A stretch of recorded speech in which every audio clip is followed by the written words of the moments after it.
Imagine running a business where you spend exactly $0 on marketing, yet over 30 million people actively use your product every single day.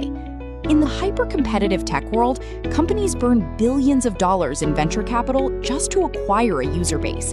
But there is one digital entity in India that turned standard startup economics completely on its head.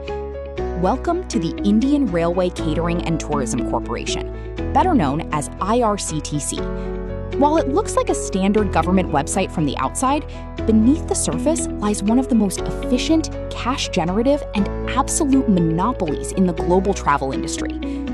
Today, we decode the hidden financial machine behind India's railway monopoly and how an asset-light software layer conquered an asset-heavy transportation empire.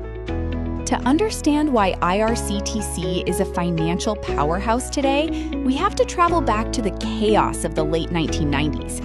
Before digital ticketing, booking a train journey in India was a test of human endurance.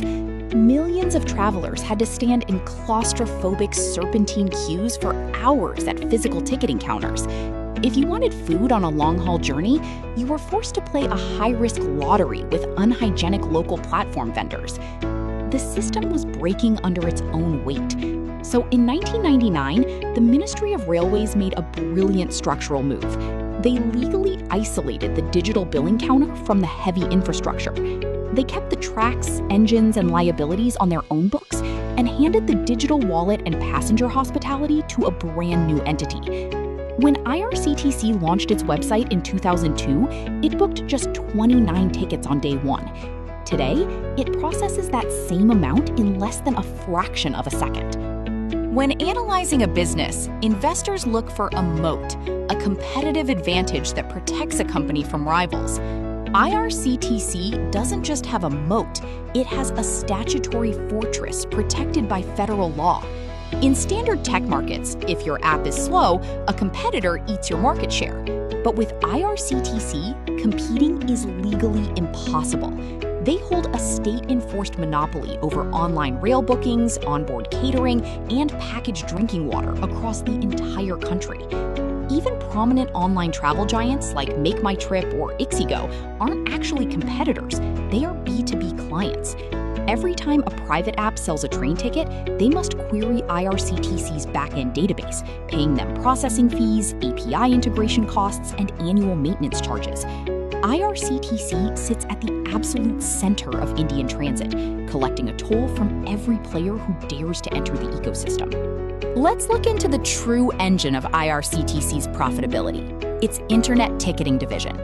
This single segment accounts for roughly 1/3 of corporate revenue, but it drives an astonishing 80 to 85% of the company's operating profits.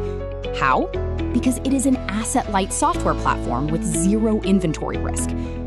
The brilliant masterstroke here is the convenience fee. IRCTC charges a flat, non-refundable fee of 15 to 30 rupees per transaction. It doesn't matter if you travel 50 miles or 1,500 miles, the fee stays the same. Once their server costs are covered, every single marginal ticket booked online drops directly into pure profit. Furthermore, because hundreds of millions of passengers pay for reservations up to 4 months in advance, IRCTC holds a massive pool of zero-interest capital. They invest this continuous advance cash float into short-term treasury yields, earning millions of dollars on money that isn't even theirs yet. But here is where the business model gets even better, and it aligns perfectly with India's broader economic shifts. IRCTC's convenience fee structure is tied strictly to the class of travel. If a passenger books a basic, non-air-conditioned sleeper ticket, IRCTC makes a smaller fee. But if that passenger upgrades to an air-conditioned coach, IRCTC's convenience fee instantly doubles.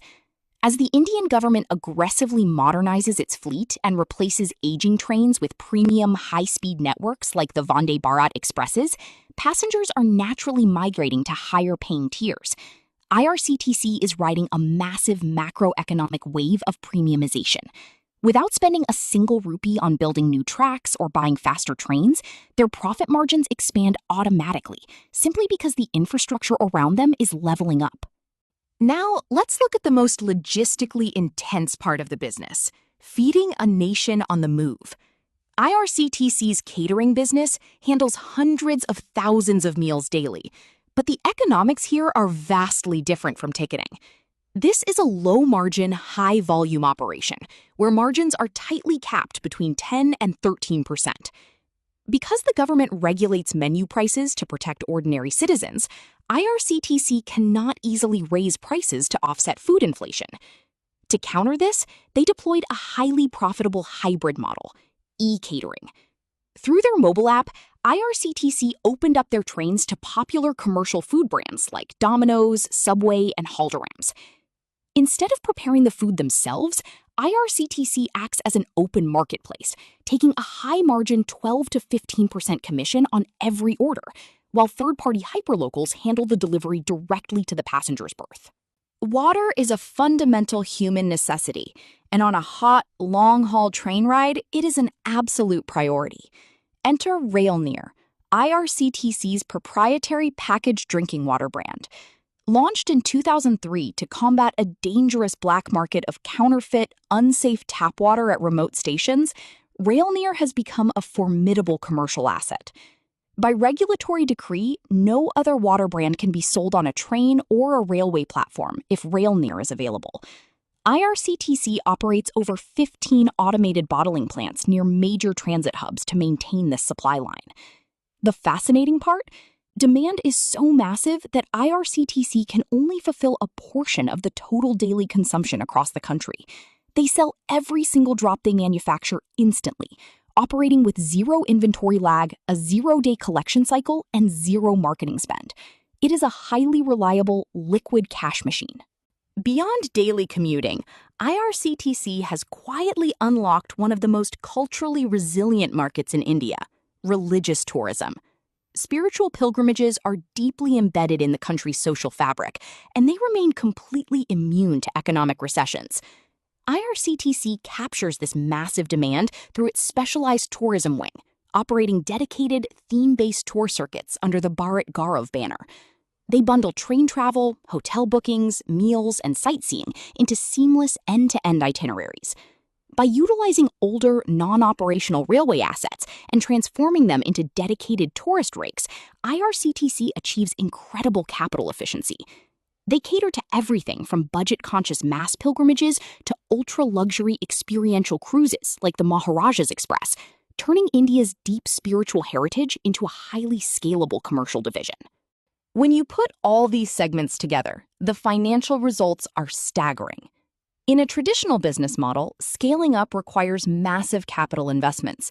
But because Indian Railways absorbs the trillion-dollar burden of laying tracks, building stations, and maintaining locomotive engines, IRCTC operates as a highly specialized software and service layer on top. This capital decoupling model allows them to maintain a consistent return on equity and return on capital employed well above 30% year after year. With zero long-term debt and a negative working capital cycle where cash is collected upfront before vendors are paid, the business functions as an automatic cash compounding engine. It generates mountains of free cash flow with an operational efficiency that traditional heavy industries can only dream of achieving. So, what is the ultimate business lesson from the story of IRCTC? It proves that the most lucrative position in any economy isn't owning the core, heavy physical infrastructure, it is controlling the digital transaction gateway that sits directly on top of it. IRCTC did not build the network, they built the toll booth. By separating the high-risk, capital-intensive physical transportation assets from the high-margin digital consumer wallet, they created a unique enterprise. It is a business where potential marketplace rivals are legally required to be your paying customers, and where your consumer base grows out of absolute structural necessity. IRCTC remains a compelling case study in monopoly economics, a company that turned public utility infrastructure into an exceptionally profitable digital gateway.